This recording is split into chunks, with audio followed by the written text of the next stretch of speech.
The Nursery Suite is one of the last compositions by Edward Elgar. Like Elgar's The Wand of Youth suites, it makes use of sketches from the composer's childhood. There are 7 movements and a coda. 1. Aubade, Awake. 2. The Serious Doll. 3. Busy-ness. 4. The Sad Doll. 5. The Waggon. Passes. 6. The Merry Doll. 7. Dreaming. Envoy. Coda. The composition of the Nursery Suite came about when Elgar mentioned in September 1930 to William Laundon Streeton of HMV, the Gramophone Company, that he had lately run across a box of musical sketches from the days of his youth. Streeton suggested that, as master of the King's music, he might suitably draw on them for a work to mark the recent birth of Princess Margaret Rose, then 4th in line to the throne. The suite was dedicated to Princess Margaret, her older sister Princess Elizabeth, the future Queen Elizabeth II, and their mother, the Duchess of York. Most of the movements appear light, in the style of the Wand of Youth suites, and predominantly sunny in character. Some commentators have made an exception of the Waggon. Passes. Quote, the Elgar authority Michael Kennedy suggests that as the Waggon, Elgar used the older spelling, Waggon, rumbles towards us, the music becomes sinister in a manner reminiscent of the bars in the scherzo of the Second Symphony, when, in Elgar's words, the wheels go over my head.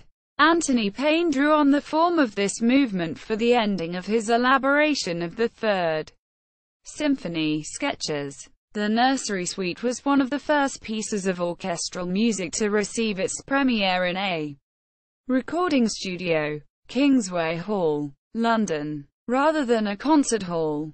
Although Elgar's very first recording session, in February 1914, had included the premiere of the miniature Carissima, at its premiere on the 23rd of May 1931. All but the 2 last movements were recorded under the baton of the composer. The last 2 movements were added when the whole suite was performed on the 4th of June 1931 before an invited audience including Princess Elizabeth, aged 4, and her parents. The piece takes about 25 minutes to perform. Reviewing the work when it first appeared, W.R. Anderson wrote in the Gramophone, the last movement, with its striking violin cadenza, seems especially significant. It hints at memories, which even in music are best hinted at, not explicitly stated, not because they hurt, but because youth can only understand them so.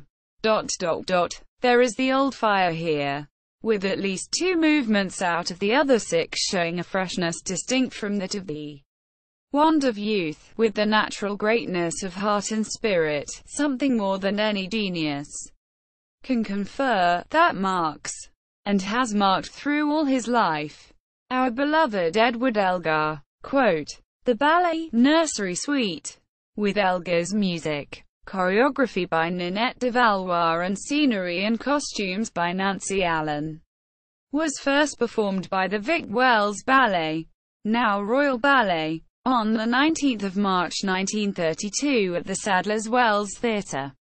The cast included Anton Dolan, Alicia Markova and Doy Newton. The choreographer Frederick Ashton used the Nursery Suite for a new ballet, his last, in 1986 for the Queen's 60th birthday gala at the Royal Opera House. Notes. Elkin, Robert, 1944. Queen's Hall, 1893–1941. London. Ryder, OCLC 636583612. Kennedy, Michael, 1989. Notes to the Nursery Suite and Other Short Pieces. London. Emmy. OCLC 36262885. Moore, Gerald Northrop, 1984. Edward Elgar, A Creative Life. Oxford, Oxford University Press. ISBN 0-19-315447-1. Payne, Anthony. 1989. Notes to Edward Elgar. The Sketches for Symphony No. 3. Elaborated by Anthony Payne. London. NMC. OCLC 249016825. Nursery Suite. Scores at the International Music Score Library Project.